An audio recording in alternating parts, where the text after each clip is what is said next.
নির্দেশনায় আমাদের যোগাযোগ ও সেতু মন্ত্রী ওবায়দুল কাদের এমপি, নৌ পরিবহন মন্ত্রী শাহজাহান খান এমপি ও রেলমন্ত্রী মজিবুর হকের আন্তরিকতায় আগস্টের সড়ক, নৌ ও রেল দুর্ঘটনা কিছু কমলেও সংশ্লিষ্ট মহলের উদাসীনতার কারণে তা আবারও বেড়ে যেতে পারে।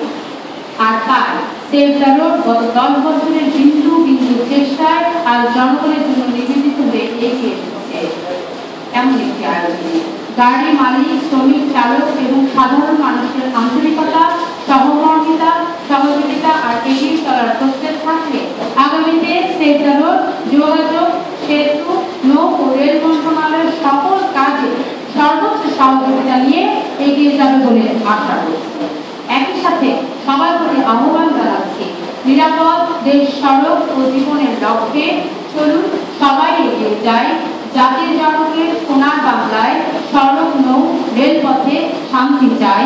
আহত, নিহত না হতে চাইলে ট্রাফিক আইন মানুষ সবে বাংলাদেশের সড়ক শান্তি প্রতিষ্ঠিত হবে। সকলকে